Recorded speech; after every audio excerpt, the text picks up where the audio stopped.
역사의 주인이신 하나님, 그런 제목으로 말씀 전하고자 합니다. 옆에 계신 분들과 인사 나누실까요? 말씀에 큰 은혜 받으세요. 네, 오늘 제목을 한번 따라 하시겠습니다. 역사의 주인이신 하나님. 네, 오늘 특별히 우리가 8.15 광복절 내일인데 앞에 두고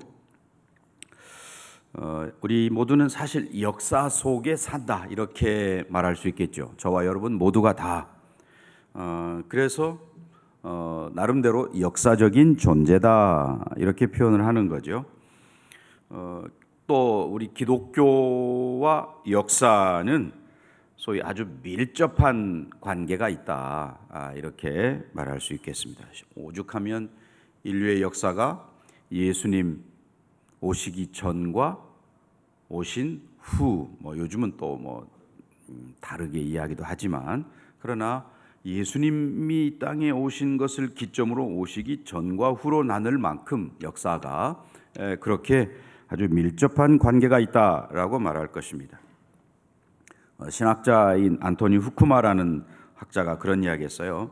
역사란 의미 없는 일련의 순환 궤도가 아니라 하나님께서 사람과 우주에 대한 자기의 목적을 실현시키는 하나의 매개 수단이다. 하나님께서 역사를 통해서 하나님의 뜻을 나타내신다, 그런 말이죠. 자, 그런 역사관을 우리가 가진다라고 할 때에 하나님께서는 어떤 목표를 향해서 나아가도록 목표를 정해놓고 그 목표를 향해서 가도록 이렇게 하시는 거고요. 또 미래, 그러면 미래라는 것은 과거에 만들어진 약속이 실현되고 성취되는 것. 네. 자, 이런 뜻을 성경이 가지고 있잖아요. 그래서 우리 기독교가 역사적인 종교이고 또한 그 삶과 역사를 신앙 안에 담고 있다, 이렇게 이야기할 수 있겠습니다. 특별히 우리 기독교의 가장 확실한 뿌리, 그러면 예수님의 십자가의 죽음과 부활하심이라고, 이 역사적인 사실인 거죠. 그것을 우리가 분명히 믿는다라고 할 때에 정말 우리 기독교는 역사와 아주 밀접한, 아니 역사 그 자체라고도 이렇게 말할 수 있는 거죠. 그래서 구약은 하나님께서 어떻게 이 인간 역사에 자신을 드러내고 계시느냐, 특별히 이스라엘이라고 하는 조그만 나라를 통해서 세상 가운데 하나님이 어떻게 개입하셔서 일하고 계시고 그들을 하나님의 백성으로 이끌어 가시는가 하는 것을 보여주는 게 구약 성경이잖아요. 신약은 말할 것 없이 예수님의 십자가의 죽으심과 부활이라는 이 사건을 중심으로 이렇게 실현되어 가고 있다라고 하는 것입니다. 그런 점에서 우리 기독교의 역사라고 하는 것은 하나님이 이 역사에 개입하고 계시다 라고 하는 것을 분명하게 믿는, 하나님은 그냥 멀리 계시는 그런 분이 아니고 오늘 우리의 역사 가운데도, 대한민국의 역사 또 인류의 역사에 하나님이 간섭하신다라고 하는 거죠. 네, 그런 점에서 우리가 이제 8.15도 보통 사람들하고 다르게 생각을 하는 거잖아요. 또 기독교의 역사관은 소위 그 직선사관이다. 시작이 있고 끝이 있고 그 목표를 향해서 계속해서 나아간다. 불교라든지 이런 데서는 어떻습니까? 순환사관이라고 그러죠. 원, 돌고 돈다, 이렇게 이야기를 하죠. 우리는 그러나 직선사관에 시작이 있고 끝이 있다, 종말이 있다 라고 하는 것을 분명하게 믿는 거고요. 또 하나님께서 계획하시고 의도하신 대로 역사가 진행되어 간다. 그리고 언젠가 종말을 맞이한다 라고 하는 그런 소위 그 종말론을 분명하게 가지고 있는 게 기독교 역사의 특징이라고 하는 것입니다. 그런 점에서 저와 여러분도 이러한 것들을 정확하게 알아야 되는 거죠. 그래서 그런 역사관을 가지고 있는 성도로서 저와 여러분은 하나님의 뜻이 이 땅에서 이루어지기를 바랍니다 라고 하는 기도를 우리가 그래서 하게 되는 거죠. 하나님의 뜻이 하늘에서만 이루어지는 게 아니고 그 뜻이 이 땅에서도 이루어지도록, 특별히 대한민국 가운데 그 하나님의 뜻이 이루어지도록 우리가 나라와 민족을 위해서 기도하는 거잖아요. 그래서 그렇게 기도하는 성도는 또 하나님의 일하심에 전적으로 맡겨드리는 거죠. 하나님께서 일하신다. 또 그러면 과연 하나님의 뜻이 뭐냐라고 하는 것을, 하나님의 뜻을 찾고, 그래서 하나님께서 원하시는 뜻을 향해서 우리가 그런 역사의식을 가지고 나아간다는 것입니다. 우리나라의 그 독립운동가이기도 했던 단재 신채호 선생은 그런 이야기 했죠. 역사를 잊은 민족에게는 미래가 없다, 그런 말도 했습니다. 우리 여기 연세 드신 분들은 아마 그 일제 치하에서의 생활을 기억을 하실 겁니다. 내일이 광복 77주년이 되는 그런 날이기 때문에 1905년 11월 17일에 소위 을사늑약을 체결하게 됐고, 그래서 1906년도에는 이제 통감부라는 걸 일제가 설치를 해가지고 이제 우리나라 내정을 간섭하기 시작했고, 그 다음에 1910년 8월 29일 날 한일 병합 조약을 공포함으로 소위 경술 국치일이 된 것이죠. 일제 36년에 이제 압박이 시작되는 것인데, 정말 그 어간에 우리나라 백성들의 고통, 힘든 역사의 그런 아픔을 가지고 있죠. 문화나 또는 예술이나 전통이나 이런 걸 다 없애버렸고, 또 더군다나 1941년 소위 그 대동아 전쟁, 이게 세계 제2차 대전인 거죠. 대동아 전쟁을 일으키고 나서는 더 우리 백성들을 쥐어짜는 그런 일들이 있었죠. 심지어 놋 숟가락까지도 빼앗아가고, 그걸 녹여서 전쟁 물자 만든다고, 또 심지어 교회에 매달아 놓았던 종, 그 종도 가져갔습니다. 무기 만든다고. 또 공출이라고 그래서 1939년도에 기록에 보면 대흉년이 찾아왔어요. 그래서 그 흉년에도 군인들의 군량미를 확보하기 위해서 강제적으로 쌀 시장에서 사고 파는 거 금지시키고, 또 심지어 농민들이 자기들이 먹으려고 남겨놓은 것까지도 다 강제로 빼앗아 가기도 하고, 사실 기찻길을 놓았는데 그 기찻길도 결국은 그런 수탈하는데 용이하게 만들기 위해서 철길을 놓아서 물건들을 빼앗아가는 그런 일들이 된 것이죠. 또 식량뿐만 아니라 심지어 보리, 면화, 고사리까지도 다 이렇게 빼앗아가는 그런 정책. 거기다가 우리 기독교의 말살 정책을 펴서 신사참배를 강요하고, 또 성경책에서 모세오경이나 요한계시록 이런 거는 다 빼버리고, 또 다니엘서나 이사야 같은 건 설교도 하지 말아라라고 그러고, 또 신사참배는 이거 종교의식이 아니다, 국민 의례야, 너희들 다 그냥 참석해, 이렇게 하는 거죠. 그래서 거기에 굴복해서 로마 교황청은 신사참배, 그거는 애국심과 충성의 표현인 국가의식이다, 우리 천주교인들은 다 신사에 참배하기로 한다, 이렇게 발표를 했거든요. 더군다나 1941년 12월에 미국이 저 하와이 진주만을 공격해서 이제 미국과 전쟁이 본격적으로 붙게 되니까 한국에 남아 있는 선교사들 너희들 스파이 노릇할 때니까 다 가라 쫓아내 가지고 42년 6월 1일에 모든 선교사들이 이 땅에서 다 나가게 되는 그런 일들까지 있게 되었습니다. 자, 그런 억압에 있던 때에 어느 날 갑자기 8월 15일 날 해방이 찾아온 것이지요.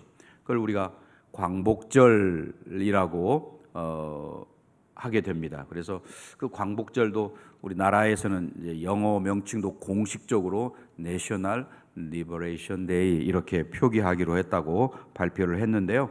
아무튼 광복이라는 말, 한자 말이죠. 빛광자에다가 돌아올 복자를 써서 뭐 글자 그대로 번역하자면 빛을 되찾다 그런 뜻 아니겠어요? 빼앗긴 주권을 도로 찾는다 그런 말이겠죠. 뭐 창씨 계명이다, 또 이 단발령 머리를 상투를 자르는 단발령이다, 뭐 이런 거 해가지고 정말 많은 탄압을 했던, 또 그래서 나라의 독립을 위해서 많은 사람들이 피 흘리고 또 헌신하고 했던 이것이 1945년 8월 15일에 일본이 무조건 항복함으로 우리가 빼앗긴 국권을 되찾는 그런 날이 우리에게 다가왔습니다. 네, 이 하나님께서 일하심, 하나님의 역사, 만약에 그게 안 되었다면 그때 기독교인들 정말 많은 어려움을 겪고 탄압을 받고 또 기독교가 우상을 숭배하는 일을 그대로 용인하고 그러면 정말 많이 변질되고 그랬을 터인데 하나님께서 갑자기 예기치 않은 때에 우리에게 해방을 가져다 주셨습니다. 영국 런던에 있는 K미술관에 가면 프레드릭 와츠라는 사람이 그린 그림, 소망, 제목이 소망이라는 그림인데 그런 그림이 지금 보여지죠. 저 둥그런 게 지구본이고 또 그 자세히 보시면 젊은 소녀가 얼굴을 수건으로 이렇게 동여맸습니다. 그러니 눈이 멀었구나라고 하는 것을 알 수 있는데요.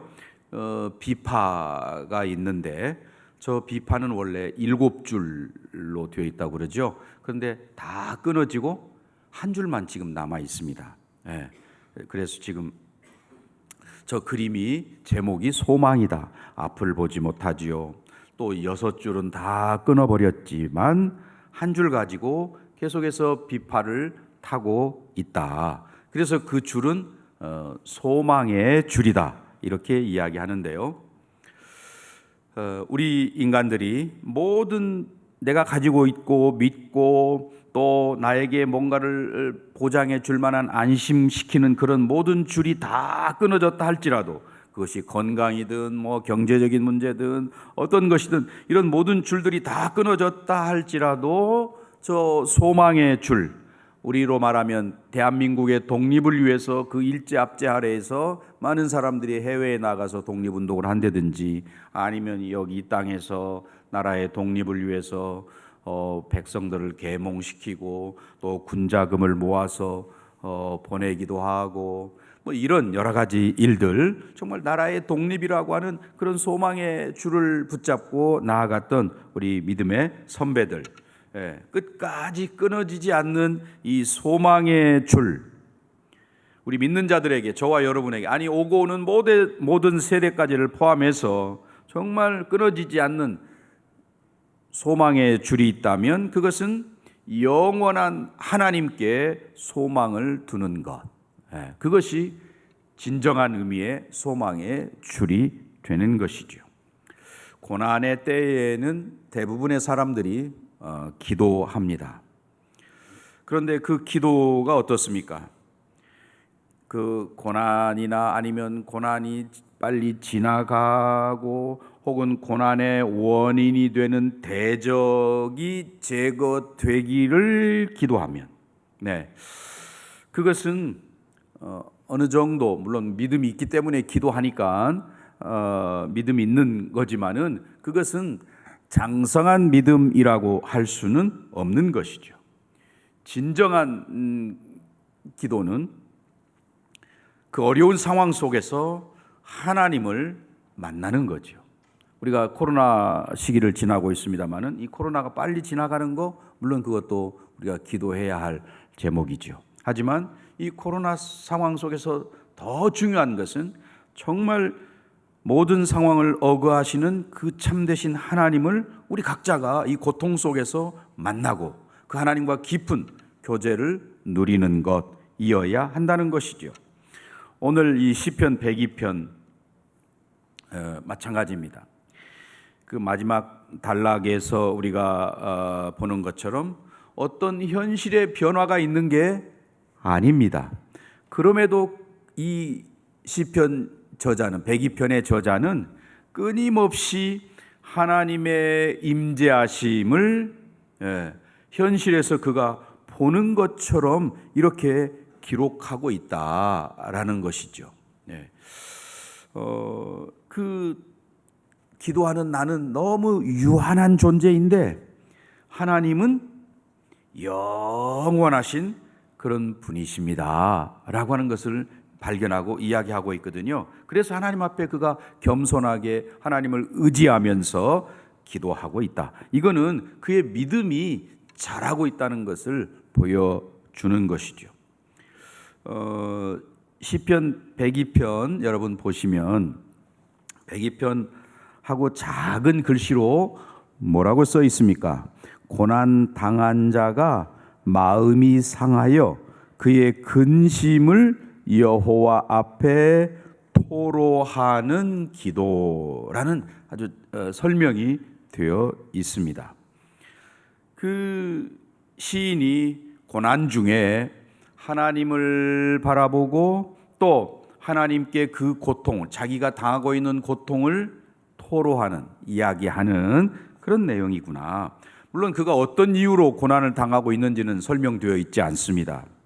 그러나 그가 그 고난 속에서 하나님을 의지하고 또 하나님을 찾는 이런 모습, 이것이 바로 신앙인의 모습인 것이죠. 좋은 신앙의 모습을 보여주고 있다. 시편 102편을 우리가 읽으면서 그것을 발견하게 됩니다. 저와 여러분도 마찬가지죠. 고난의 때에 하나님을 바라보고 그냥 낙심하고 아니면 절망하고 혹은 포기하고 그런 게 아니고 정말 하나님을 찾고 찾는 그 고난 중에 힘이 없습니다. 또 기도할 여력이 없습니다. 마음의 여유가 없습니다. 이렇게 하지 않고 계속해서 하나님을 향해서 나아가는 그런 모습.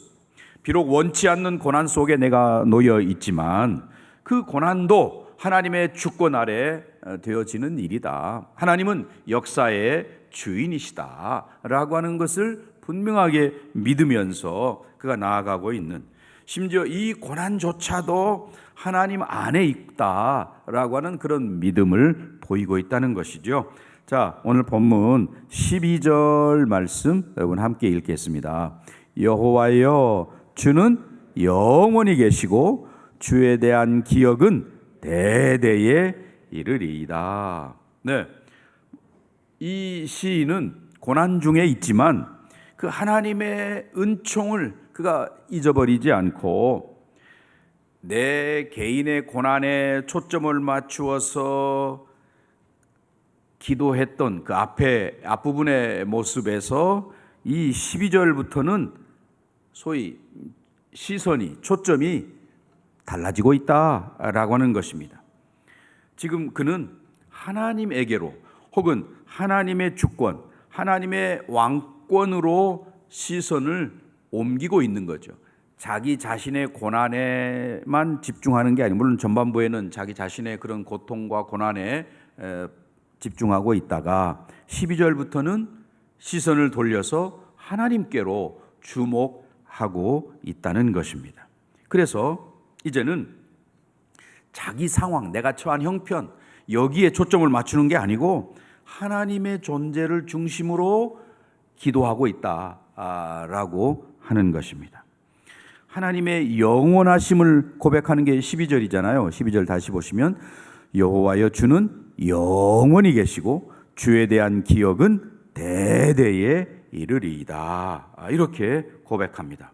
사실 앞에 백이편 3절이나 또는 4절에 보면 인생을 뭐라고 표현하냐면 내 날이 연기같이 소멸하며 내 뼈가 숯같이 탔음이니이다.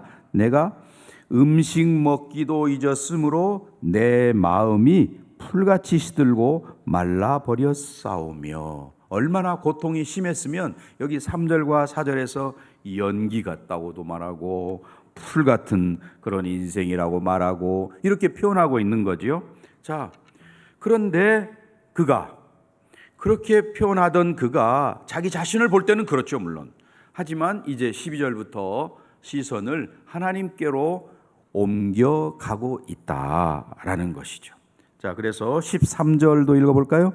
주께서 일어나사 시온을 긍휼히 여기시리니 지금은 그에게 은혜를 베푸실 때라. 정한 기한이 다가옴이니이다 라고 말합니다. 여기 시온, 이스라엘과 그 하나님 사이에 언약을 맺잖아요. 그 언약에 대한 어쩌면 상징으로 시온 이렇게 표현하고 있는 것이죠. 이것이 앞으로 장차 종말론적으로는 하나님의 통치, 하나님이 다스리는 곳이 시온이잖아요. 그런 점에서 지금은 바로 하나님의 은혜를 기다릴 때입니다. 왜냐하면 주님께서 그들에게 은혜를 베푸시기로 정한 때가 되었기 때문입니다. 1945년 8월 15일이 바로 하나님께서 우리 민족에게 해방을 주시기로 정한 때라는 것이죠. 아무도 예기치 않은 그러한 때에 우리에게 그러한 독립이 찾아왔듯이 지금은 우리 모두가 하나님의 은혜를 기다릴 때라는 것입니다. 그래서 자기 백성을 하나님께서 정한 기한을 정해놓은, 이것은 우리 개인도 마찬가지죠. 저와 여러분의 인생도 다 정한 때가 있습니다. 날 때가 있으면 죽을 때가 있는 거고, 또 때로는 고통을 당할 때가 있으면 하나님께서 그 고통을 다 풀어주셔서 자유케 되는 그런 때가 있다는 것이죠. 정한 기간이 있다라는 것입니다. 하나님께서 부모가 자녀를 긍휼히 여기시듯이 언제나 우리를 긍휼하심으로 대하시는 분이 하나님 아버지시잖아요. 죄 때문에 때로는 환난을 당할 수도 있겠고 또 어려움을 겪기도 하지만 그러나 여전히 하나님은 긍휼을 베푸시는 분이십니다. 고통 중에 있는 우리를 품으시는 하나님이시다. 마치 그 탕자가 아버지 곁을 떠나서 마음대로 허랑방탕하다가 재산을 다 탕진하고 돌아왔을 때 아버지는 어떻습니까? 맨발로 뛰어나가서 그 아들을 품에 안고 집으로 데리고 들어와서 가락지를 끼워라, 옷을 갈아입히고 또 잔치를 베풀어라. 이렇게 불쌍히 여기시는, 긍휼을 베푸시는 하나님의 모습이라는 거죠. 느헤미야 9장 31절에도 보면 주의 크신 긍휼로 그들을 아주 멸하지 아니하시며 버리지도 아니하셨사오니 주는 은혜로우시며 또 불쌍히 여기시는 하나님이시니이다. 하나님이 바로 우리를 긍휼히 여기시는 분이십니다 라고 하는 그런 고백, 성경에 일관된 고백이죠. 그래서 오늘 시편 102편의 저자는 하나님께서 우리를, 이 민족을 끝까지 버리지 아니하실 것을 믿고 있다. 그런 믿음을 그가 보이고 있다는 것이죠. 지금 바로 그런 때가 오고 있습니다. 그래서 오늘 저와 여러분, 어떤 상황에서도 내 입술이 원망으로 채워진다거나 또는 내 영혼이 낙심으로 이렇게 오염되지 않도록 어떻게 할 거냐? 긍휼의 하나님을 바라보는 거죠. 오늘 시편 기자처럼 그 긍휼의 하나님을 바라보기 시작할 때에 내 영혼이 오염되지도 않고 또 내 입술이 원망으로 채워지지도 않는다 하는 것입니다. 눈을 들어 긍휼의 하나님을 바라보는 저와 여러분 되시기를 바랍니다. 또 우리의 입술이 하나님을 향한 찬양으로 채워진다면, 또 내 영혼 속에 감사가 넘친다면 우리는 긍휼의 하나님을 노래하게 되는 것이죠. 또 반대로 그 긍휼의 하나님을 바라보기 시작할 때에 내 속에 찬양이 울려 퍼지게 되는 것이고 감사가 흘러나오게 된다 하는 것입니다. 긍휼의 하나님을 바라보는, 오늘 시편 기자처럼 긍휼의 하나님을 바라보는 저와 여러분 되시기를 바랍니다. 자, 14절도 읽어볼까요? 주의 종들이 시온의 돌들을 즐거워하며 그의 티끌도 은혜를 받나이다. 하나님을 찬양하는 그 이면에는 하나님께서 회복시켜 주신다라고 하는 확신이 담겨 있는 거죠. 그런 확신이 있기 때문에 하나님을 찬양한다 그 말입니다.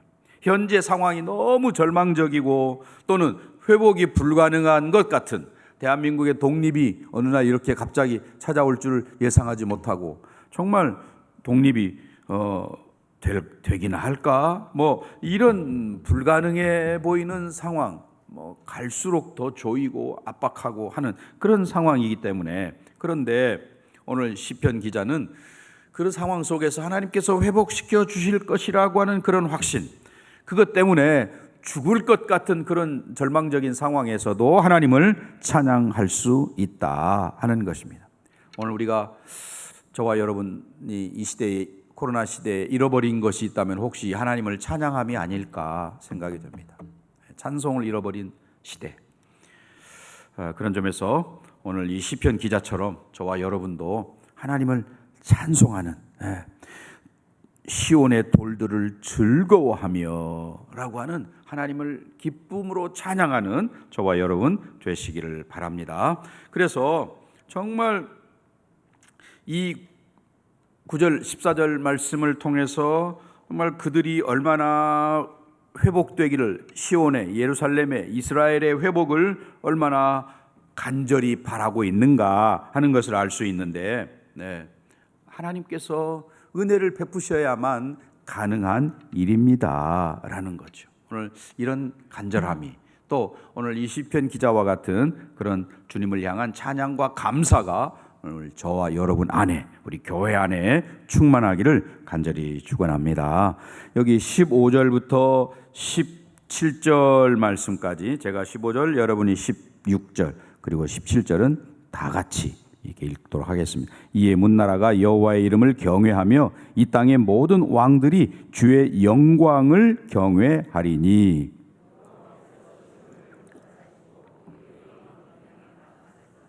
17절, 여호와께서 빈궁한 자의 기도를 돌아보시며 그들의 기도를 멸시하지 아니하셨도다. 아멘.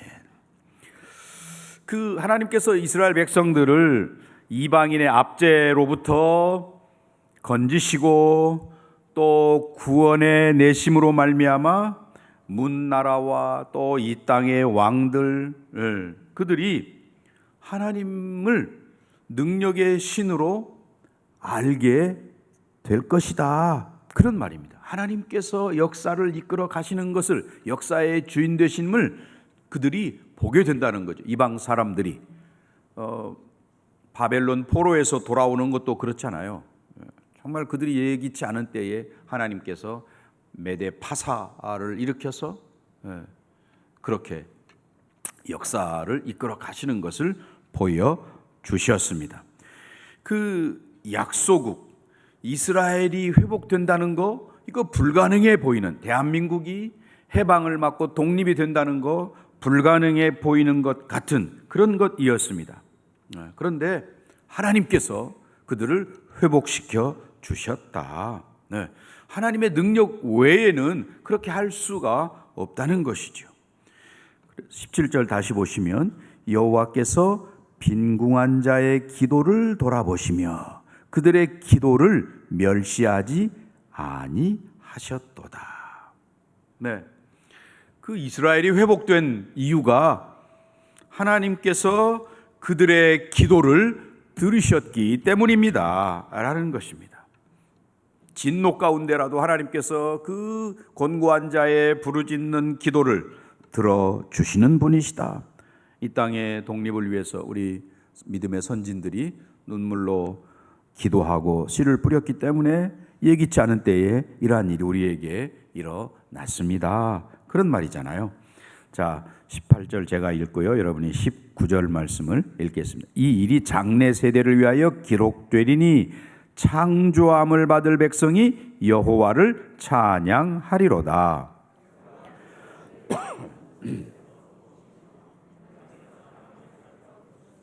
네, 이 장래에 일어나는 일, 물론 이 22절까지 쭉 읽어보면 종말론적인 그런 구원에 대한 그런 내용이라고 할 수 있는데, 여기 이 일, 18절에 말하는 이 일, 그러니까 시온에서 성취되는 이스라엘의 구원, 이스라엘 백성들이 해방되어서 돌아오는 역사. 또 19절에 보면 여호와께서 그의 높은 성소에서 굽어보시며 하늘에서 땅을 살펴보셨다라고 되어 있죠. 이 말은 뭐예요? 하나님께서 언약 백성들을 다 보호하신다라고 하는 그런 표현이죠. 오늘 저와 여러분이 하나님의 언약 안에 있는, 새 언약 안에 있는 백성들이죠. 그래서 우리를 하나님께서 보호하신다. 높은 성소에서 굽어보시며 하늘에서 땅을 살펴보셨다. 하늘에서 지금도 우리를 눈동자처럼 지켜 보호하시고 살피고 계시는 하나님이십니다 라고 하는 그런 표현이죠. 그러니 아주 세밀하게 살피고 계시다, 그런 말입니다. 그 하나님의 눈동자에서 벗어날 인생이 하나도 없다는 거죠. 저와 여러분이 바로 그런 존재들이라는 것입니다. 20절을 제가 읽고요. 여러분이 21절을 읽으십니다. 이는 갇힌 자의 탄식을 들으시며 죽이기로 정한 자를 해방하사.